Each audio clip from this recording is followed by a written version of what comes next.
दोस्तों जय हिंद टू ऑल ऑफ यू। फिर से आपका सभी का स्वागत करता हूं मैं, आपका दोस्त mister max English with Mahesh Yadav sir के यूट्यूब चैनल आपके अपने इस प्लेटफॉर्म पर सभी का स्वागत करता हूं।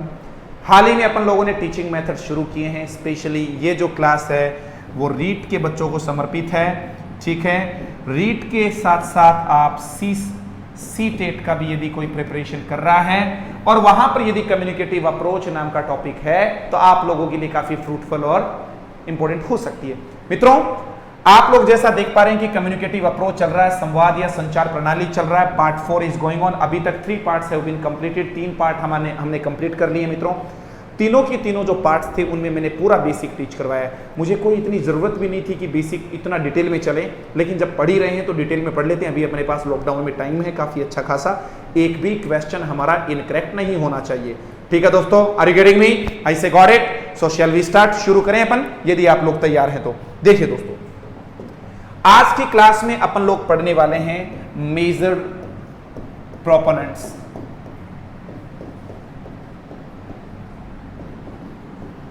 अब CLT।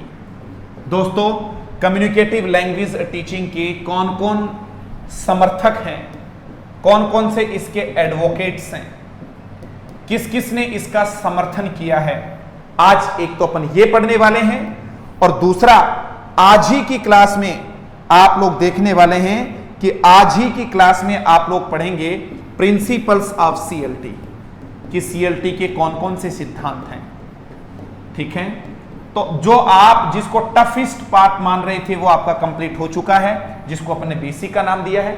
आप लोगों ने एक चीज बहुत अच्छे तरीके से जान ली है कि CLT का सीधा सा पर्पस है to enable a learner to communicate not only in class but also to enable a student या to enable a learner to communicate English, ठीक है, both in class and outside the class, ठीक है। Communicative language teaching का मुख्य उद्देश्य यही है मित्रों कि कैसे भी लर्नर को क्या करना, इंग्लिश बोलने लायक बनाना। न केवल पढ़ाई हुई लैंग्वेज क्लास में यूज करें बल्कि सोशल कॉन्टेक्स्ट में भी बोले तो आउटसाइड ऑफ द क्लास भी वो यूज करें, ठीक है। अब डिटेल में अपन लोग पढ़ने जा रहे हैं और बड़ा इजी कॉन्सेप्ट है। Are you getting me? Question आ जाता है कि निम्न में से कौन CLT का प्रोपोनेंट नहीं है, किसने एडवोकेट नहीं किया है। एडवोकेट करना भी वर्ड आ सकता है, कैसे भी क्वेश्चन पूछा जा सकता है। तो कुछ नाम आप लोगों को देखने हैं, जैसे आपने डेल हाइम्स देखा, ठीक है, SD विल्सन देखा, सविनन आप लोगों ने नाम पढ़ा, ठीक है। इसमें आप प्रभु का नाम देखेंगे, ठीक है, याल्डिन का नाम आएगा। आइए दोस्तों, कौन कौन है जो मेजर प्रोपोनेंट्स ऑफ CLT के मेजर समर्थक कौन कौन से हैं, मेजर प्रोपोनेंट्स कौन कौन से हैं। Are you getting me? I say got it. अच्छे तरीके से देखिएगा दोस्तों। पहला आ गया है डेल हाइम्स आ गया है दोस्तों, दूसरा SD विल्सन आ गया है, तीसरा विल्किंस आ गया है, चौथा जुप या युप, जो भी बोलना चाहें आप ये बोल सकते हैं, ठीक है दोस्तों। इसके अलावा देखिएगा और कौन है, तो यहां तो 4 नाम आपको देखने को मिल रहे हैं। डेल हाइम्स है, SD विल्सन है, इसके अलावा विल्किंस है और कौन है बोलो, युप है। डेल हाइम्स ने तो आपको पता ही है 1972, किसकी बात कर रहे हैं अपन बोलो, 1972, वापस से बोलो 1972 में कम्युनिकेटिव कॉम्पिटेंस नाम आप लोगों को दिया था, ठीक है। एक नई कॉम्पिटेंस आप लोगों के सामने आई थी, ठीक है। विल्किंस का नाम आपने देखा था, कौन सा सिलेबस की बात कर रहा था दोस्तों, ये फंक्शनल या नोशनल सिलेबस में आप लोगों ने विल्किंस का नाम सुना था, ठीक है, कि नोशनल सिलेबस नाम इसी ने दिया था। और याल्डिन नाम आपने देखा ही था, नोशनल फंक्शनल सिलेबस ही उन्होंने नाम दिया। तो 4 नाम हो गए हैं, डेल हाइम्स है, SD विल्सन है, विल्किंस है, युप है। आगे देखिएगा इसके अलावा और कौन कौन है, ठीक है, जिन्होंने CLT के को एडवोकेट किया, CLT को सपोर्ट किया। देखिए दोस्तों, इसके अलावा आप लोग देख पा रहे हैं, ये रहे आपके सामने 5 नंबर पर मित्रों कौन आए हैं, अच्छे तरीके से समझना है। 5 नंबर पर कौन आए हैं, अच्छे तरीके से समझना है। चलिए, नंबर 5 पर आपको मिल रहा है याल्डिन आ गया है, ठीक है, और सैंड्रस जे सविनन आ गए हैं और एक प्रोफेसर NS प्रभु आए हैं, ठीक है। आगे चलकर अपन टास्क बेस्ड लर्निंग की बात करेंगे। टास्क बेस्ड लर्निंग जो दोस्तों ये NS एनएस प्रभु का इस टास्क बेस्ड लर्निंग में काफी अच्छा कंट्रीब्यूशन रहा है। ये इंडिया से ही बिलोंग करते हैं, नाम से भी पता चल रहा है आप लोगों को। तो दोस्तों कौन कौन थे जिन्होंने सीएलटी को क्या किया, प्रमोट किया या सीएलटी को एडवोकेट किया, या कौन कौन से इसके सपोर्टर्स रहे हैं? तो आपने सबसे पहले कौन सा देखा था, डेल हाइम्स आ गया है, एच.जी. विल्सन आ गए हैं, ठीक है, आपने याल्डिन देख लिया है, युप या जुप देख लिया है, सविनन देख लिया है, इसके अलावा आप लोगों ने कौन सा देखा है, प्रोफेसर एनएस प्रभु देख लिया। Are you getting me? Any problem I dear? तो यहां से एक शानदार क्वेश्चन बनकर तैयार हो गया। तो प्रोपोनेंट्स कौन कौन से थे, तैयार हो गए हैं। आगे चलिए दोस्तों, कौन कौन से प्रिंसिपल हैं, अब आप लोगों को ये देखने, एक एक चीज को बहुत अच्छे तरीके से देखना है और हर एक लाइन में क्वेश्चन बनेगा दोस्तों, ध्यान दे लेना, ठीक है। पहला काम, CLT gives emphasis on learning to communicate through interaction in the target language। CLT का सबसे पहले ही emphasis on learning to communicate, ये रो दोस्तों, सबसे पहला ही इसका प्रिंसिपल यही है, इसका सिद्धांत ही ये है। और वो क्या है कि CLT सबसे ज्यादा एम्फेसिस करती है, ठीक है, CLT gives emphasis on learning to communicate through interaction and target interaction in the target language. और यहां पर टारगेट लैंग्वेज कौन सी हो गई है, इंग्लिश आप डायरेक्ट बोल सकते हैं, ये लीजिए दोस्तों। तो CLT का मुख्य जो मैं कहूं कि प्रिंसिपल है मित्रों, वो क्या है कि कैसे भी लर्नर को क्या बनाना, कम्युनिकेट करने लायक बनाना। Are you getting me? CLT gives emphasis on किस पे, लर्निंग टू कम्युनिकेट, कम्युनिकेट करना, सिखाना थ्रू इंट्रैक्शन, किसके माध्यम से, इंट्रैक्शन के माध्यम से। इंट्रैक्शन कैसे होगा, आप बच्चों से कुछ गेम्स वाली एक्टिविटीज करवा लो, रोल प्ले करवा लो, ठीक है, ब्रेनस्टॉर्मिंग एक्टिविटीज दे दो, ठीक है, या फिर मैं कहूं कि सेंटेंस रिट्रीविंग या फिर टेक्स्ट रिट्रीविंग क्या होती हैं एक्टिविटीज हैं, वो दिलवा दीजिएगा। आगे चलिए, बड़ा अच्छा था पहला प्रिंसिपल।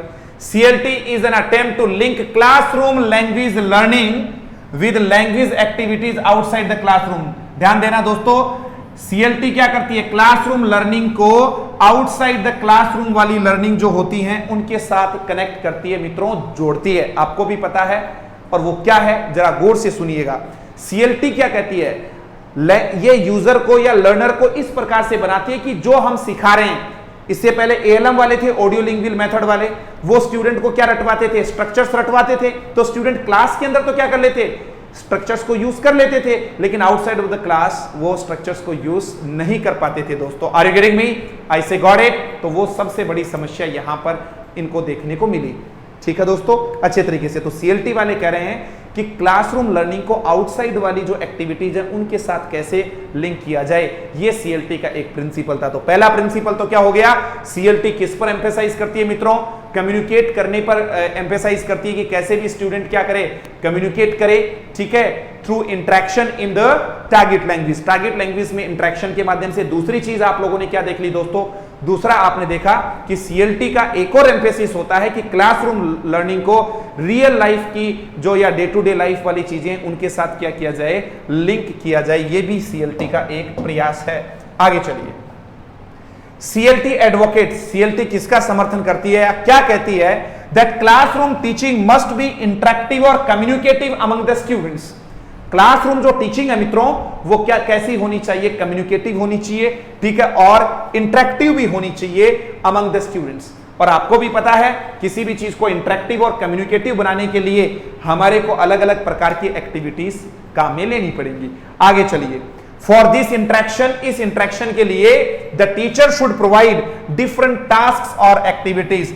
इस प्रकार के इंटरेक्शन को बनाए रखने के लिए टीचर्स क्या करते हैं, जो लर्नर होते हैं या जो स्टूडेंट्स होते हैं उनको अलग अलग प्रकार की एक्टिविटीज देते हैं। Are you getting me? So we have gone through 4 principles of CLT। CLT के दोस्तों 4 प्रिंसिपल्स अपन लोगों ने देख लिए हैं बहुत अच्छे तरीके से। मैं पूरा आप लोगों को डिटेल में टीच करवा रहा हूं ताकि किसी भी प्रकार का कोई भी गुंजाइश ना बचे, ठीक है। पूरी चीज यहां पर है, अपना टेलीग्राम वाला जो लिंक है उस पे आप जाइए और आपको टेलीग्राम चैनल पर मैंने अपलोड कर दिया है। आप बार बार ना पूछें कि सर कहां मिलेगा, यहीं पर ही आपको लिंक दिया हुआ है डिस्क्रिप्शन में। आप टेलीग्राम चैनल को ज्वाइन करिए, वहां पर इसका PDF अवेलेबल हो जाएगा और आपको लिखना भी नहीं पड़ेगा दोस्तों। Are you getting me? I say got it? समझ में आ रहा है आप लोगों को? फिर से चलिए, एक एक चीज पर फोकस करना है दोस्तों। क्या है जरा फिर से समझिए। पहला प्रिंसिपल क्या था, CLT किस पर एम्फेसाइज करती है, सीएलटी का एकमात्र एम्फेसाइज होता है लर्निंग टू कम्युनिकेट, कम्युनिकेट करना, सीखना। किसके माध्यम से? बस इतना याद रखो, सीएलटी का मेन फोकस ही क्या होता है? लर्निंग टू कम्युनिकेट, कम्युनिकेट करना, सीखना। पहला प्रिंसिपल। सीएलटी का एक और अटेम्प्ट होता है क्या? To link classroom language learning, किसके साथ बताओ? With language activities outside the classroom. ठीक है, सीएलटी का एक और अटेम्प्ट है मित्रों कि क्लासरूम जो लर्निंग है उसको किसके साथ लिंक किया जाए? Language outside the classroom. जो लैंग्वेज एक्टिविटीज अपन करते हैं क्लासरूम के बाहर, उनसे भी। मान लीजिएगा आप अपने फ्रेंड्स के बिटवीन गए या फ्रेंड्स के साथ चले गए कहीं पर, और वहां पर भी with the friends are you able to talk in English और नॉट? आप इंग्लिश बोलने में वहां पर, या टारगेट लैंग्वेज जो भी आपका डिजायर्ड गोल है, जो भी आपने पहले सेट किया था, हमारे लिए तो इंग्लिश है, तो क्या आप कम्युनिकेट कर पा रहे हैं कि नहीं कर पा रहे हैं? क्लास में आप एक सर्टेन टॉपिक रट कर लेकर आ गए, वहां बोल रहे हो, दैट्स अ डिफरेंट थिंग। ठीक है, क्लासरूम लर्निंग को क्या आप आउटसाइड ऑफ द क्लास वाली जो एक्टिविटीज हैं उनके साथ भी आप लिंक कर पा रहे हो कि नहीं कर पा रहे हो? ये भी एक सीएलटी का महत्वपूर्ण क्या था? एक महत्वपूर्ण प्रिंसिपल था। तीसरा रूल आपने देखा है मित्रों, ठीक है, वो क्या था कि क्लासरूम जो टीचिंग है, ठीक है, क्लासरूम जो टीचिंग है मित्रों वो कैसी होनी चाहिए? आपने देखा इंटरेक्टिव और कम्युनिकेटिव होना चाहिए। फिर से वर्ड आ गया कम्युनिकेटिव, कम्युनिकेटिव।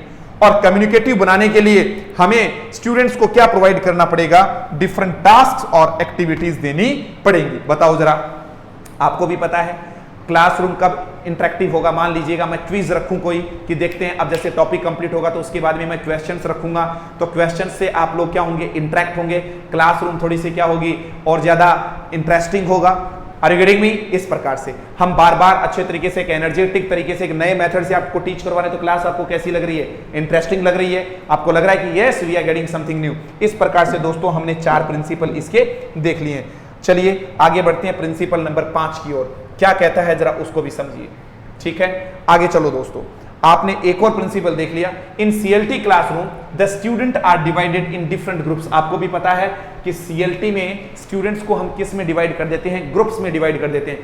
क्यों डिवाइड करते हैं ये भी ध्यान दीजिएगा। मान लीजिएगा एक टॉपिक दिया गया कि आपको कुछ अपने व्यूज, जैसे मान लीजिएगा अभी कोई स्टूडेंट आते तो मैंने कहा कि व्हाट इज कोरोना पेंडेमिक। ठीक है, कि कोरोना पेंडेमिक क्या है, इसके ऊपर अपने विचार साझा करिए। तो मैंने क्लास को क्या कर दिया, मान लीजिएगा 50 स्टूडेंट्स हैं तो उसमें मैंने 10 ग्रुप्स बना दिए हैं 5-5 स्टूडेंट्स के। ठीक है, बहुत बड़ा क्लासरूम होगा तो ग्रुप्स नहीं बना पाएंगे, ये छोटे क्लासरूम में ही ये आपका जो अप्रोच है वो एप्लीकेबल रह पाता है और इफेक्टिव रिजल्ट्स आप लोग प्राप्त कर सकते हैं। लेकिन ये इंडियन क्लासरूम तो आपको पता है 50 से तो शुरू होते हैं और 400-500 तक चले जाते हैं। तो ये यहाँ इंडिया में कोई बहुत ज़्यादा कारगर साबित नहीं होती है, जो हर जगह साबित होती है इंडिया में आकर लगभग चीज़ें फेल हो जाती हैं। ठीक है, अब देखिएगा दोस्तों, आप अपन लोगों ने क्या देखा कि यहां पर हमने डिस्कस किया कि स्टूडेंट को हम किस में डिवाइड कर देते हैं? ग्रुप्स में डिवाइड कर देते हैं। अब वो कोरोना पेंडेमिक क्या है, स्टूडेंट आपस में डिस्कस करेंगे, बातें करेंगे तो क्या होगा? लैंग्वेज का इवॉल्वमेंट होगा, विकास होगा, लैंग्वेज लर्निंग में हेल्प मिलेगी, क्योंकि उनको भी क्या कह दिया जाता है कि टारगेट लैंग्वेज जो इंग्लिश है उसी में क्या करना होगा? डिस्कस करना होगा। Are you getting me? तो इस प्रकार से ग्रुप में डिवाइड कर दिया जाता है, स्टूडेंट्स को क्या दे दिया जाता है? एक्टिविटीज दे दी जाती है। ये इस प्रकार की चीजें आती हैं। आगे चलिए दोस्तों, the teacher provides authentic material to the groups. ठीक है, ग्रुप्स को क्या प्रोवाइड करता है? Authentic material. दोस्तों आगे आपको फिर से बताया जाएगा कि ये ऑथेंटिक क्या है। बहुत जगह या कुछ किताबों में या कुछ आपके दोस्तगण आपको बता देते हैं कि ऑथेंटिक मटेरियल से तात्पर्य क्या है? वह मटेरियल जो बिल्कुल क्या हो? जांचा परखा हुआ मटेरियल हो, जेन्युइन मैटर होता है, उसको ऑथेंटिक मटेरियल बोलते हैं। कदाचित संभव नहीं है, यहां पर ऑथेंटिक का मतलब ये नहीं है कि बिल्कुल ऑथेंटिक है सरकार, इसके ऊपर तो क्या है, इसको प्रमाणित किया गया। ऑथेंटिक हियर मीन्स, यहां पर ऑथेंटिक का मतलब है कि एक ऐसा मटेरियल या एक ऐसा सिलेबस या ऐसा मटेरियल जो पढ़ाने के लिए नहीं होता है। किसके लिए नहीं होता है? पढ़ाने के लिए नहीं होता है। वास्तव में कोई सिलेबस नहीं होता। जैसे मान लो आपने एक न्यूज़पेपर की कटिंग लेकर आ गए और स्टूडेंट को जैसे मान लीजिएगा अपने प्रोजेक्टर के माध्यम से दिखा दिए कि हाँ इसके बारे में अपने व्यूज हैं वो दीजिए, न्यूज़पेपर कटिंग आ गया। या फिर आपने कोई भी मेन्यू कार्ड, ठीक है, कुछ स्टूडेंट्स के सामने मेन्यू कार्ड रख दिया, मेन्यू कार्ड पर कोई इंग्लिश की स्पेलिंग थी, बेटा ये क्या है वो दे दिया। ठीक है, कोई वीडियो क्लिप दिखा दिया, ठीक है, कोई रैपर आ गया। ठीक है, मान लीजिएगा पार्ले जी आप डिस्ट्रीब्यूट कर रहे थे, पार्ले जी का एक रैपर आया, उसके ऊपर कुछ मिला। ठीक है, मतलब जो रियल में वास्तव में कोई सिलेबस नहीं होता है। ऑथेंटिक मटेरियल का मतलब होता है कोई भी चीज हेल्प ले लिया, एक ऐसा मटेरियल जिसका उद्देश्य पढ़ाना नहीं होता है मित्रों, उसको अपन ऑथेंटिक मटेरियल बोलेंगे। Are you getting me? ऐसा याद रखिएगा। तो यहां कोई भी, चाहे वो न्यूज़पेपर की कटिंग्स हो या कोई वीडियो क्लिप हो या फिर कोई भी रैपर हो, चॉकलेट का कोई हो या फिर आपने देखा कोई बिस्किट का कोई भी रैपर हो, कोई मेन्यू कार्ड हो, ठीक है, कहीं पर भी इंग्लिश दिखा वो स्टूडेंट से शेयर कर लिया, that is called authentic material. तो टीचर्स क्या करते हैं दोस्तों? ऑथेंटिक मटेरियल प्रोवाइड करते हैं, ठीक है। The teacher provides authentic material to the groups of students to interact and negotiate a group, ठीक है, ताकि इंटरेक्ट हो सके और कम्युनिकेट। नेगोशिएट का मतलब होता है उनसे क्या हो सके, बताओ, कम्युनिकेट हो सके, ठीक है। A group meaning, are you getting me? आगे चलिएगा, moving on. The teacher should be careful in selecting the activity. ये एक और अच्छी बात है, टीचर को क्या बनने की जरूरत है दोस्तों? मटेरियल को सिलेक्ट करने की भी जरूरत होती है कि मटेरियल को सिलेक्ट भी करेगी ढंग से। ध्यान देना दोस्तों, सिलेक्शन की एक महत्वपूर्ण भूमिका होती है। जब भी आप प्रिंसिपल ऑफ टीचिंग देखेंगे, एक बार फिर से देखिएगा, मैं क्या लिख रहा हूं, मैं लिख रहा हूं यहां पर प्रिंसिपल्स ऑफ टीचिंग। जब भी अपन प्रिंसिपल्स ऑफ टीचिंग की बात करें मित्रों, तो आप लोगों को बहुत अच्छे से ध्यान देना है। प्रिंसिपल ऑफ टीचिंग में 3 चीजें महत्वपूर्ण होती हैं। एक तो आप लोग देखेंगे प्रिंसिपल ऑफ, ध्यान दीजिएगा, प्रिंसिपल ऑफ सिलेक्शन। बोलो ना दोस्तों, किसकी बात हो रही है? फटाफट बोलिएगा, प्रिंसिपल ऑफ सिलेक्शन। ऐसा लगना चाहिए कि the teacher is standing before you all, आपके सामने खड़े, offline class is going on, तभी तो पूरा मटेरियल दे रहा हूं। अपने इस चैनल को मजाक नहीं बनाया है। अब आप देख रहे हैं कि क्वालिटी डिलीवर करते हैं, जो भी टॉपिक होता है उसको डिटेल में पढ़ाया जाता है, कंप्लीट पढ़ाया जाता है। और रेगुलरली, जब से हमने 1.5-2 महीना 3 महीने से ये टॉपिक शुरू किए हैं, ठीक है, इस लॉकडाउन में आपको रेगुलरली वीडियोस दोस्तों मिल रहे हैं। इसीलिए मैं कह रहा हूं कि यहां पर ज्यादा से ज्यादा अपने फ्रेंड्स को जोड़िए, शेयर कीजिए, ताकि वीडियोस अपन लोग रेगुलर रख पाएं। सिंपल सी बात है, रिइंफोर्समेंट, पुनर्बलन जब तक किसी को नहीं मिलेगा तब तक कोई भी चीज लागू नहीं रह सकती है, ठीक है, चालू भी नहीं रह सकती। क्योंकि मैं आप लोगों को यहां पर, ऐसा तो है नहीं है कि कोई मनी मेकिंग सिस्टम कर रहा हूं, कि पैसा अर्न कर रहा हूं आप लोगों से। मैं तो सिंपल सा आप लोगों को बताता हूं दोस्तों कि जितने अच्छे तरीके से आप लोग, जितने इफेक्टिवली आप लोग यहां पर जुड़ेंगे मेरे से, उतना आप लोगों के लिए बेनिफिशियल रहेगा। Are you getting me? I say got it, that's great. Principle of selection, एक और आ जाएगा दोस्तों प्रिंसिपल ऑफ ग्रेडेशन, और लास्ट में आता है दोस्तों प्रिंसिपल ऑफ प्रेजेंटेशन। ये 3 प्रकार की चीजें जो मैं आपको प्रिंसिपल ऑफ टीचिंग में पढ़ाऊंगा, इसके ठीक बाद में यही टॉपिक लूंगा, याद रखिएगा। तो सिलेक्शन से क्या तात्पर्य है? आप किसी भी चीज का चयन करिए सबसे पहले, और हम चयन किसके अनुसार करते हैं? क्लास के अकॉर्डिंग मटेरियल को सिलेक्ट करते हैं, सेलेक्ट नहीं, सिलेक्ट करते हैं कि स्टूडेंट्स को किस प्रकार का मटेरियल की रिक्वायरमेंट है। क्योंकि आप भी जानते हो कि लैंग्वेज के आइटम्स जो होते हैं, पूरे लैंग्वेज के items in a short time के अंदर पूरे पढ़ाए नहीं जा सकते, और पूरे हमारे लिए यूजफुल भी नहीं होते, इसेंशियल भी नहीं होते। इसीलिए टीचर क्या करता है, क्लासरूम में आने से पहले, ठीक है, मटेरियल को सिलेक्ट करेगा। तो ये एक्टिविटी क्लासरूम में आने के बाद नहीं है, before the commencement of the class ये एक्टिविटी होती है। तो सिलेक्शन का काम जब आप भी पढ़ाने जाएंगे तो बताओ, क्लास के में आने के बाद सिलेक्ट करते हो या पहले से एक अपना पूरा का पूरा पाठ्यक्रम पूरा सेट करके आते हैं? टीचिंग मेथड जो होता है, अपना पूरा का पूरा करिकुलम सेट करके आते हैं। दूसरा, पहले चयन कर लिया मुझे ये पढ़ाना है, उसके टिक कर लिया कि ये मुझे टीच करवाना। उसके बाद में आप लोगों ने क्या किया दोस्तों? उसको ग्रेड किया, व्हाट कम्स फर्स्ट, ठीक है, to and what comes after, कौन सा पहले आएगा, कौन सा बाद में आएगा, ग्रेड दे दिया। ये भी क्लास में आने से पहले की एक्टिविटी है। तो दोस्तों, सिलेक्शन और ग्रेडेशन, जिसको मैं बोलता हूं चयन करना और उसको क्रमबद्ध करना, ये दोनों ही काफी महत्वपूर्ण चीजें हैं। इन पर आप लोगों को बहुत अच्छे तरीके से ध्यान देना है दोस्तों। Are you getting me? I say got it. तीसरी बात, प्रेजेंटेशन। प्रेजेंटेशन क्या क्लास से पहले होती है? ना, सिलेक्शन और ग्रेडेशन कक्षा से पहले की चीजें हैं, और इनके बाद में जो चीज होगी दोस्तों वो क्या होगा बताओ? प्रेजेंटेशन होगा। Are you getting me? I say got it. समझ में आ रहा है मित्रों? तो यहां पर आप लोगों को क्या बताया गया, ध्यान दीजिए। The teacher should be careful in selecting the activity. Activity को सिलेक्ट करने में टीचर को क्या बनने की जरूरत है दोस्तों? केयरफुल बनने की जरूरत है, ठीक है। आगे देखिएगा क्या बताया गया है, अच्छे तरीके से समझिए। मूविंग ऑन, एक एक चीज पर फोकस करना है, मटेरियल को सिलेक्ट करना भी। तो अभी तक हमने कौन कौन से देखे हैं दोस्तों? फटाफट देख लो। पहला क्या था? बच्चों को क्या बनाना, फटाफट बताइएगा। कम्युनिकेट, लर्निंग टू कम्युनिकेट करने में के लायक बनाना। दूसरा क्या था? क्लासरूम लर्निंग को आउटसाइड ऑफ द क्लासरूम वाली चीजों के साथ जोड़ना। तीसरा दोस्तों अपन लोगों ने क्या देखा, सीएलटी हमें क्या कहती है कि क्लासरूम टीचिंग जो है वो कैसी होनी चाहिए, आपने देखा कि इंटरेक्टिव और कम्युनिकेटिव होनी चाहिए। और चौथा आपने क्या देखा है कि टीचर को क्या करना चाहिए, कुछ डिफरेंट एक्टिविटीज और टास्क देना चाहिए जिससे टीचिंग क्या हो सके, थोड़ी प्रभावी हो सके। इसके बाद में 5 नंबर पे मित्रों अपन लोगों ने क्या लिया, हमने लिया 5 नंबर में कि जो भी हमारा सीएलटी का जो क्लासरूम है उसको हम ग्रुप में डिवाइड कर देते हैं। और 6th वन हमने क्या देखा कि जो लैंग्वेज मटेरियल है वो कैसा होना चाहिए, ऑथेंटिक मटेरियल प्रोवाइड किया जाना चाहिए। The teacher provides authentic material to the groups of students. Authentic material provide करते हैं। ऑथेंटिक मटेरियल का मतलब उस मटेरियल से है दोस्तों जो वास्तव में पढ़ाने के उद्देश्य से नहीं बना हुआ होता है। आगे देखिएगा दोस्तों, इसके बाद में आप लोगों ने 7 नंबर पे क्या देखा कि टीचर को किसी भी स्टडी मटेरियल, किसी भी मटेरियल को सिलेक्ट करने में भी क्या होने की जरूरत है, केयरफुल बनने की जरूरत है। Are you getting me? ऐसे आप लोग देखेंगे। आगे चलिए, ये कुछ प्रिंसिपल्स आप लोगों ने देखे हैं, ठीक है। आगे चलिए, मूविंग ऑन।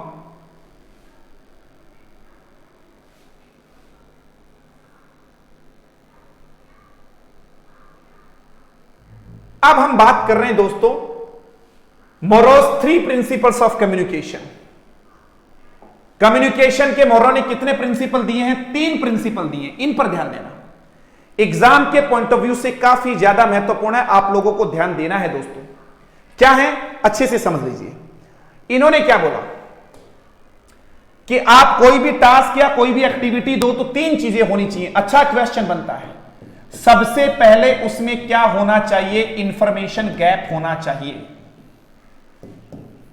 इंफॉर्मेशन गैप बोले तो सूचना का अभाव होना चाहिए।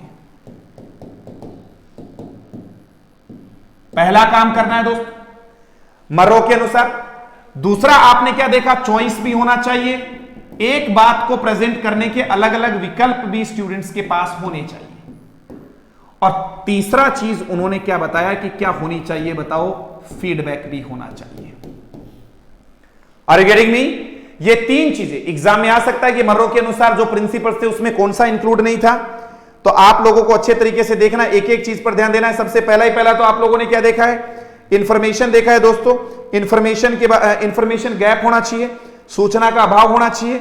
दूसरा आप लोगों ने क्या देखा है, चॉइस देखा है। और उसके बाद में क्या देखा बोलो, फीडबैक भी आना चाहिए। मतलब आपको उसको प्रतिपुष्टि भी करनी चाहिए। प्रतिपुष्टि का मतलब आपने कोई चीज बताई तो उसको वापस से भी स्टूडेंट तक बात जानी चाहिए। ये तीनों चीजें क्या है आपको बड़े गौर से समझना है। अरे गेटिंग मी?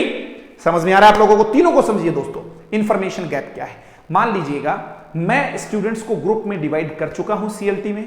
सीएलटी की टीचिंग चल रही है और उसमें मैंने मेरे स्टूडेंट्स को ग्रुप में डिवाइड कर दिया। 3 ग्रुप्स बनाए मैंने, ठीक है, 5 स्टूडेंट्स के, कोई दिक्कत नहीं, बन गई। अब क्या हुआ, ध्यान दीजिएगा, मैंने कोई टॉपिक दिया, जैसे कोरोना पेंडेमिक पर बोलना है। यदि मैं पूरी जानकारी डिटेल में पूरा का पूरा रिटर्न दे दूंगा, ब्लैक एंड व्हाइट में पूरा लिख कर दे दिया कि बेटा ये है कोरोना पेंडेमिक, तो क्या स्टूडेंट आपस में डिस्कस करेंगे? नहीं करेंगे ना।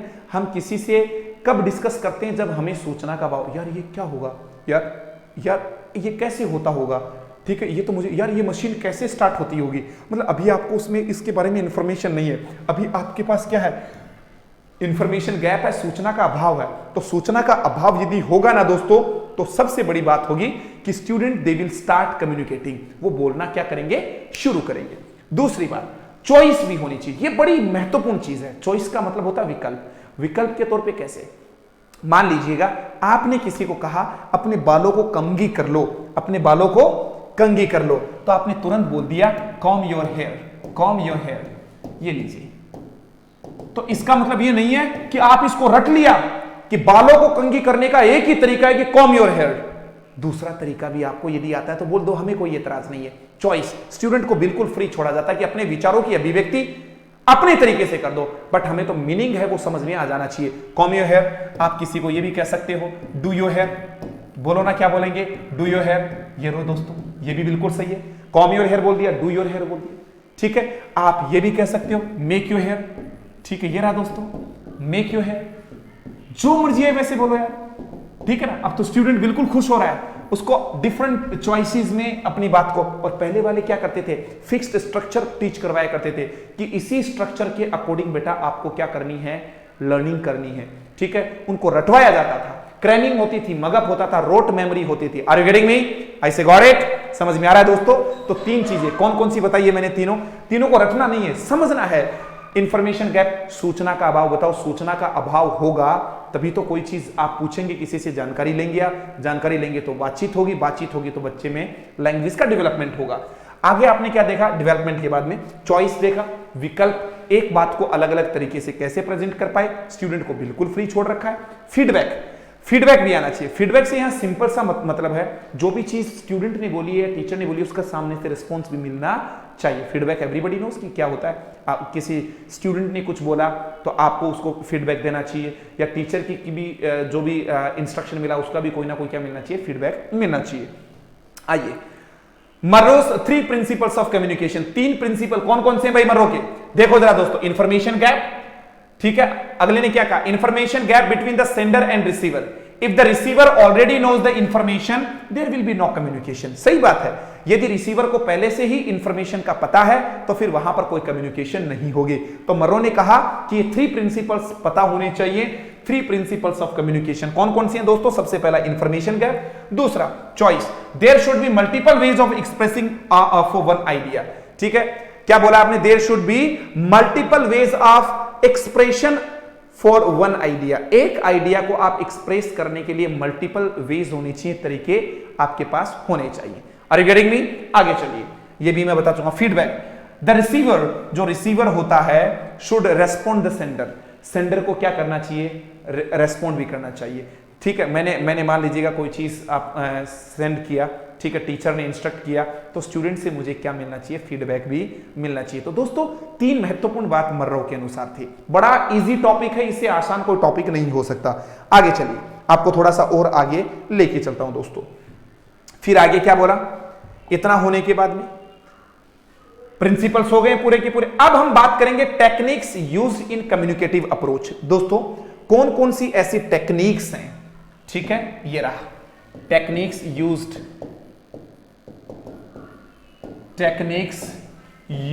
इन, ठीक है, CLT. Techniques used in CLT. CLT में कौन कौन सी ऐसी टेक्निक हैं जो अपन यूज करते हैं? ठीक है, CLT, techniques used in CLT. CLT में कौन कौन सी टेक्निक्स है मित्रों, उनको आप लोगों को ध्यान देना है। टेक्निक क्या होगा? बोलो, टेक्निक होगा। Are you getting me? Any problem I dear? अब कौन कौन सी टेक्निक है, किसके माध्यम से हमारा सीएलटी वाला जो प्रोग्राम है इफेक्टिव बन सकता है? आइए जानने के लिए फिर से स्लाइड की तरफ आइए। बोर तो नहीं हो रहे? मजा आ रहा है आप लोगों को? देखिए दोस्तों, मैं फिर कह रहा हूं, जितना डिटेल्ड एनालिसिस करेंगे, जितना हम गहराई से पढ़ेंगे, उतना ज्यादा हमारे लिए बेनिफिशियल रहेगा और उतना अच्छे से अपन चीजों को क्या कर पाएंगे? सीख पाएंगे। ठीक है दोस्तों, अब देखिए जरा, डिटेल में पढ़ने का ही तो मजा है, वरना तो अब तक टॉपिक पूरा हो चुका होता। What's the need to drag the topic till 5 to 6 classes? 5 से 6 क्लासेस तक इसको ड्रैग करने की कोई जरूरत नहीं थी। ठीक है, लेकिन अपन ड्रैग नहीं कर रहे हैं, अपन इसेंशियल जो इसेंस ऑफ दिस टॉपिक है उसको बाहर निकाल रहे हैं। ठीक है, और निकालेंगे लास्ट में, जैसे ये कंप्लीट हो जाएगा, आपको 5 to 10 मिनट्स का एक शानदार सेशन दिया जाएगा, जिसमें पूरी चीजों को अपन क्या करेंगे? सम अप करेंगे। ठीक है, एक चीज को, इसका जो मैं कहूं जिस्ट है, सार है, इसका जो एब्स्ट्रैक्ट होता है वो बन निकाल के आपके सामने रख देंगे। आइए दोस्तों, टेक्निक्स, पहली टेक्निक क्या है हमें समझने की जरूरत है।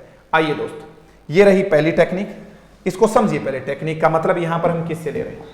आइए, कौन कौन सी चीजें हमने देखी हैं और किस हिसाब से अपन लोगों को समझना है। Techniques used in CLT. आइए, सबसे पहला था, in communicative language teaching information gap tasks are used. सबसे बड़ी बात है, इंफॉर्मेशन गैप वाले जो टास्क्स हैं वो यूज किए जाते हैं। An information gap occurs in a situation where one person not something, जिसमें एक आदमी को तो पता होता है, which other people do not, दूसरों को नहीं पता होता है। Information gap tasks are introduced in the classroom using the following techniques. नीचे वाली जो कुछ टेक्निक्स हैं उनके माध्यम से आप इंफॉर्मेशन गैप वाला जो टास्क है वो क्लास में इंट्रोड्यूस करवा सकते हो। सबसे महत्वपूर्ण टास्क क्या था? इंफॉर्मेशन गैप होना चाहिए। अब इंफॉर्मेशन गैप आप किसके माध्यम से रख सकते हो? कौन कौन सी ऐसी टेक्निक है जिससे आप अपने टॉपिक को इंट्रोड्यूस करवा सकते हैं मित्रों? ध्यान दीजिए, सबसे पहले इन्होंने बताया language games according to Morrow 1991, language games जो हैं are communicative when they are characterized by the 3 features. Language games जो हैं वो भी कम्युनिकेटिव बन सकते हैं जब आप मर्रो के अनुसार इन 3 चीजों पर ध्यान दो, information gap, choice and feedback. ठीक है, चलो दोस्तों, कैसे अपन इंफॉर्मेशन गैप को लागू करवा सकते हैं। पहला टेक्निक दोस्तों आप लोगों के सामने आ रहा है, लुत्फ उठाइए, कौन सा है? Mind engaging task. ठीक है, आप इंफॉर्मेशन गैप को आप लोग लगवा रहे हैं। चलिए जरा यहां पर मैं आप लोगों को फिर से दे रहा हूं, टेक्निक्स को आप लोग समझ रहे हैं। तो आपने देखा कि जो ये इंफॉर्मेशन गैप है जो आप रखवा रहे हैं, क्योंकि सूचना का अभाव, इंफॉर्मेशन गैप कौन सी एक्टिविटी से करेंगे? तो आपने सबसे पहली एक्टिविटी आपके सामने आ रही है माइंड को इंगेज रखने वाली, इंगेजिंग टास्क। दोस्तों बच्चों को कोई ऐसा टास्क दो, ऐसी एक्टिविटी दो जिसमें उनकी माइंड को वर्क करना पड़े, जिसमें उनका माइंड बिजी हो सके। ठीक है, mind engaging task. Are you getting me? या फिर बच्चों को आप लोग क्या दे दो, कोई ना कोई रोल प्ले दे दो। क्या दे दो दोस्तों? रोल प्ले करवा दो। रोल प्ले में भी स्टूडेंट्स को आप रोल दे दो कि एक को डॉक्टर बनना है, एक को पेशेंट बनना है। आप ज्यादा इंफॉर्मेशन मत दो, एक छोटा सा रोल प्ले आपको बिफोर द टीचर आपको करना है, टीचर के सामने उसको प्रेजेंट करके शो करना है, आपको प्रेजेंट करना है जी, दिखाना है हमें। तो वहां पर क्या होगा, आप लोग खुद जानते हैं कि आपका जो लर्नर होगा उसको कोई ज्यादा तो इंफॉर्मेशन है नहीं, तो रोल प्ले से भी हो जाएगा। तीसरा क्या देखा है, अच्छे तरीके से ध्यान देना, रिट्रीविंग। यहां पर देखिए आप किसी चीज को क्या करवा सकते हो, रिट्रीविंग टेक्स्ट ऑर्डर, टेक्स्ट का ऑर्डर बदल सकते हो, यह बड़ा महत्वपूर्ण है। ठीक है, इस पे आप लोगों को 2 महत्वपूर्ण शब्द अच्छे तरीके से आने चाहिए। आप लोगों ने कभी भी कोई वर्ड पढ़ा हो, ठीक है, स्क्रैबल वर्ड यदि आपने पढ़ा हो, कौन सा टर्म दोस्तों? स्क्रैबल। स्क्रैबल गेम्स अपन लोग दे देते हैं। स्क्रैबल का मतलब ही क्या होता है, जिसमें आप किसी चीज को स्क्रैबल कर देते हो, टेढ़ा मेढ़ा लिख देते हो। ठीक है, उसको आप लोग क्या बोलेंगे? स्क्रैबल बोलेंगे, या फिर हमने क्या बोला है, अनस्क्रैम्बल आप लोग कर सकते हैं। अनस्क्रैम्बल किसी चीज को रिस्टोर करना। देखो दोस्तों, एक चीज मैं आप लोगों को लिख रहा हूं, स्क्रैम्बल। ऑर्डर 2 प्रकार के होते हैं, इसको आप देखिए। कोई भी जो ऑर्डर है किसी चीज का, तो आप या तो किसी चीज को क्या करोगे, स्क्रैम्बल करोगे, या फिर क्या होता है बोलो, अनस्क्रैम्बल। तो आपको वो क्या कर देते हैं, किसी चीज को स्क्रैम्बल कर देते हैं। ठीक है, स्क्रैम्बल का मतलब आप उसको डिसऑर्डर कर देते हैं, चीजों को इधर उधर कर देते हैं। बच्चों को कहते हैं कि इसको फिर से क्या करना है, जमाना है, रिस्टोर करना है। ठीक है, बोले तो इनको वापस से किस में लगाना है, ऑर्डर में लगाना है। दोस्तों शानदार चीजें याद रखना है आपको, एक प्रॉपर ऑर्डर में लगाना है। ये 2 शब्द प्रत्येक को आने चाहिए, स्क्रैम्बल और अनस्क्रैम्बल, था ना? अभी आप लोगों ने यहां पर क्या देखा है, रिट्रीविंग टेक्स्ट ऑर्डर। इसके माध्यम से क्या कर दिया जाता है कि जो टेक्स्ट होता है उसके ऑर्डर को क्या कर दिया जाएगा, बदल दिया जाएगा। दोस्तों टेक्स्ट के ऑर्डर को इधर उधर कर दिया जाएगा, और उसके बाद में स्टूडेंट्स को कहा जाता है कि इस टेक्स्ट के ऑर्डर को फिर से जमाइए। तो ये ऑर्डर में 2 शब्द, ठीक है, स्क्रैम्बल और अनस्क्रैम्बल टर्म कभी भी मिल जाए तो आप सोचना कि अनस्क्रैम्बल का मतलब उसको रिस्टोर करना, वापस से पहले वाली चीज में लेकर आना। तो दोस्तों ये रही, आपने क्या देख रहे हैं, टेक्निक्स देख रहे हैं। पहली टेक्निक में माइंड इंगेजिंग टास्क आ गया, जिसमें माइंड को अपन इंगेज करते हैं। जैसे communicative activities are based on implicit recognition that a language rather than on language itself. Thus, many problem solving activities students को दे दी जाती है। Problem solving activities are a part of the communicative approach. समझ में आ गया? Problem solving activities यदि आप स्टूडेंट को देंगे तो उनको क्या होगा, एक्टिविटी करेगा, माइंड इंगेज होगा। तो पहला आपने देख लिया। Role play, since the ability to manipulate language in a social context is an important aspect of communicative competence। हालांकि कम्युनिकेटिव कॉम्पिटेंस का एक इंपॉर्टेंट एस्पेक्ट क्या है कि वो अपनी भाषा को सोशल कॉन्टेक्स्ट में भी अपन यूज कर सकें। Most communicative materials include role plays as a part of the activities. ये भी एक्टिविटी का ही एक क्या है, रोल प्ले, स्टूडेंट को आपस में ग्रुप में। Retrieving text order, text order को हम क्या कर देते हैं, बदल देते हैं। अभी मैंने बताया था स्क्रैम्बल और अनस्क्रैम्बल वाली चीज में अभी आपको बता कर रहा हूं। दिस इज डन थ्रू, ये कर दी जाती है, किसके माध्यम से की जाती है दोस्तों, दिस इज डन थ्रू, देखिए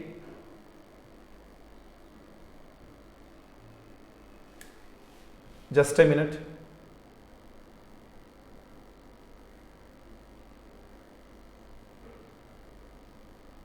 या दिस इज डन थ्रू, ये किसके माध्यम से की जाती है? जो टेक्स्ट का ऑर्डर बदल रहे हैं अपन, ये किसके माध्यम से होता है? ये रहा दोस्तों, आपके सामने पड़ा है स्क्रैम्बल सेंटेंसेस। स्क्रैम्बल सेंटेंसेस कौन से होते हैं? जिनका क्रम बदल दिया जाता है। Retrieving text order and scramble pictures, या फिर पिक्चर को इधर उधर कर दिया जाता है कि इनको वापस से जमाओ। स्क्रैम्बल सेंटेंसेस या स्क्रैम्बल पिक्चर की बात है। बाई डूइंग दीज एक्टिविटीज, ये एक्टिविटी करके learner become aware of the discourse features. इससे स्टूडेंट क्या होता है? डिस्कोर्स फीचर में महारत हासिल कर लेता है। डिस्कोर्स क्या होता है? आपका रिटन और स्पोकन वाली एबिलिटी होती है, उसको डिस्कोर्स बोलते हैं। Which are distinct from grammatical features, हालांकि ग्रामर में इस प्रकार की कोई फीचर्स नहीं होती। ग्रामर में अपने को क्या करने पड़ते हैं? रूल्स रटने पड़ते हैं। The learner becomes familiar with the use of cohesive devices, इसमें लर्नर को क्या होता है? चीजों को जोड़ना होता है ना वापस, तो वो सीखता है कौन सा कंजंक्शन लगेगा, कौन सा प्रेपोजिशन लगेगा, हेल्पिंग वर्ब से शुरू होगा कि नहीं होगा, कंजंक्शन से कोई सेंटेंस शुरू होगा कि नहीं होगा। इस प्रकार की चीजें वो स्टूडेंट सीख लेता है। ठीक है, आगे लेके चलता हूं। ग्रुप वर्क और पेयर वर्क, ये भी आप लोग जानते हैं कि इसमें स्टूडेंट क्या करेगा दोस्तों? ग्रुप या फिर पेयर वर्क करेगा। ये आपने एक चीज देखी, ये भी एक अच्छी महत्वपूर्ण टूल आप लोगों ने देख ली है, ग्रुप या फिर पेयर वर्क। तो ये ग्रुप या पेयर वर्क चौथा आपने देखा है, ग्रुप या फिर कौन सा आ गया है? ग्रुप या फिर पेयर वर्क। ये एक और टेक्निक आ गई है। तो आपने ग्रुप वाला आ गया है कि ग्रुप में भी स्टूडेंट्स को अपन डिवाइड करके और अच्छे तरीके से एक्टिविटी दे सकते हैं। ग्रुप या फिर pair work forms an important part of any communicative activity. For pair, pair का मतलब भी वो ग्रुप से लिया गया है। ठीक है, for pair interaction is an effective means of acquiring some language features which are not available in a formal teacher fronted class. हाँ, ये जो आपने देखा है पेयर वाली या ग्रुप वाली, जो क्लासरूम टीचर सेंटर्ड होती हैं या जिसमें अपन ग्रामर रूल्स आदि टीच करवाते हैं, वहां पर इस प्रकार की एक्टिविटी नहीं देखने को मिलती है। तो ये एक यूनिक फीचर हो गई है इसकी। कौन से वाली? ग्रुप वर्क वाली। ऑथेंटिक मटेरियल, ये मैं आपको बता चुका हूं कि ये 5 नंबर की एक और टेक्निक आपके पास आ गई है। ऑथेंटिक मटेरियल से भी दोस्तों आप लोग क्या कर सकते हैं? इंग्लिश टीच करवा सकते हैं। ठीक है, कौन से वाला? Authentic material. कितने हो गए हैं? पीछे 4 हो गए, तो 5। अभी क्लास को सम अप करते हैं। ऑथेंटिक मटेरियल, पहले इसको समझ लो। ऑथेंटिक मटेरियल मतलब कोई भी मटेरियल आप बच्चों को सिखाओ, किसी भी माध्यम से सिखाते हो, तो वो एक मटेरियल क्या हो जाता है? ऑथेंटिक मटेरियल हो जाता है। जरा देखिए दोस्तों क्या है यहां पर। आप लोग जैसे ही ऑथेंटिक मटेरियल के बारे में जानते हैं, तो ये रहा आपके सामने क्या आया है, अच्छे से समझिए। ऑथेंटिक मटेरियल मींस, यहां पर ऑथेंटिक हियर मींस मटेरियल, एक ऐसा material which has not been produced specially, ठीक है, specifically for teaching the language. ऐसा मटेरियल जो स्पेशली किसके लिए नहीं बना है? लैंग्वेज को टीच करवाने के लिए नहीं बना है। As in the structural oral situational approach, जो है जिसमें स्ट्रक्चर्स बने होते हैं विशेष पढ़ाने के लिए, तो एक ऐसा आपने देखा है मटेरियल जो स्पेशली पढ़ाने के पर्पज से नहीं बना है दोस्तों, उसको बोला है क्या? Authentic material. चेन स्ट्रिप आपने देखा, स्टोरी आ गया है, आ जाओ। चेन स्ट्रिप वाली आ गई है, चेन स्ट्रिप स्टोरी आ गया है। ये रहा, एक स्टोरी आती है, उसको बीच बीच में से उसमें कुछ चीजें कट कर दी जाती हैं। बच्चों को कहा जाता है एक स्टोरी दिखा के, मान लो कोई पिक्चर दे दिया, उसके बीच के कुछ पार्ट्स तोड़ दिए जाते हैं कि इसको वापस से क्या करो, ऐड करो, जोड़िए। तो इस प्रकार से भी क्या होता है कि स्टूडेंट क्या सीख जाता है। ये भी एक टेक्निक है जिसके माध्यम से भी स्टूडेंट को कम्युनिकेट। टूल या टेक्निक का मतलब होता है कौन कौन सी चीजें होती हैं जिनके माध्यम से अपन ये CLT वाली चीज लागू करवा सकते हैं। लैंग्वेज गेम्स देख लो, लैंग्वेज गेम्स, कोई ना कोई गेम आप, ऐसे बहुत सारे गेम्स होते हैं लैंग्वेज वाले, उनको भी आप प्ले करवा के स्टूडेंट्स को क्या करवा सकते हो, ये सिखवा सकते हो। ब्रेनस्टॉर्मिंग एक्टिविटीज हैं, ठीक है, ब्रेनस्टॉर्मिंग एक्टिविटीज, ये कौन सी एक्टिविटीज होती हैं? ब्रेनस्टॉर्मिंग एक्टिविटीज से तात्पर्य है दोस्तों ऐसी एक्टिविटीज जिनके माध्यम से स्टूडेंट का ब्रेन थोड़ा काम अच्छे तरीके से करे। ब्रेनस्टॉर्मिंग, कोई ब्रेन को स्टॉर्म करने वाली, मतलब अचानक से बच्चा सोचे इसका आंसर क्या होगा, ये कैसे हो सकता है, उसको अपने बोला है ब्रेनस्टॉर्मिंग एक्टिविटीज। और लास्ट में था old story in modern time, old story in modern times. कोई ओल्ड स्टोरी आ जाए, ठीक है, उस ओल्ड स्टोरी को मॉडर्न टाइम में बताओ, old story in modern time. ये वो चीजें हैं दोस्तों मॉडर्न टाइम्स। ये लो जी, modern times. Are you getting me? Old stories in modern times. कोई भी ओल्ड स्टोरी को मॉडर्न टाइम्स में क्या करना होता है, प्रेजेंट करना होता है। तो ये वो टेक्निक्स हैं दोस्तों जिसके माध्यम से आप इंफॉर्मेशन गैप वाली चीज क्या करवा सकते हो, लागू करवा सकते हो। और इंफॉर्मेशन गैप यदि होगा, सूचना का अभाव होगा, तो स्टूडेंट क्या करेगा, बोलना सीखेगा। ठीक है, अब इंफॉर्मेशन गैप किसके माध्यम से रखवा सकते हो, पहला माइंड इंगेजिंग टास्क, कोई ना कोई क्या दे दो, प्रॉब्लम वाली चीजें दो। ठीक है, प्रॉब्लम सॉल्विंग के लिए दे दो, प्रॉब्लम सॉल्विंग दे दो भाई, कि बच्चा आपको ये प्रॉब्लम क्या करनी है, सॉल्व करनी है, प्रॉब्लम सॉल्विंग एक्टिविटीज। तो इसके माध्यम से अब मैं सम अप कर रहा हूं आज की क्लास को। देखिए, माइंड इंगेजिंग का मतलब कोई प्रॉब्लम सॉल्विंग वाले दे दिया। रोल प्ले आपने देख लिया, कोई ना कोई रोल के माध्यम से, रोल प्ले के माध्यम से भी बच्चा अच्छे तरीके से कम्युनिकेट करना सीख सकता है। रिट्रीविंग टेक्स्ट ऑर्डर, तो मैंने यहां पर आपको 2 वर्ड बताए थे कि इन दोनों वर्ड को आप अच्छे तरीके से देखना। एक वर्ड तो क्या है दोस्तों, स्क्रैम्बल है, और एक वर्ड क्या है बोलो, अनस्क्रैम्बल्ड। ठीक है, इसमें क्या कर दिया जाता है कि स्टूडेंट्स को सेंटेंस को का ऑर्डर चेंज कर दिया जाता है, या किसी पिक्चर का ऑर्डर इधर उधर कर दिया जाता है, उसको वापस से जमाना होता है। ठीक है, स्टूडेंट को सोचेगा, बात करेगा, टॉक करेगा, बट वो इंग्लिश में होगा पूरी।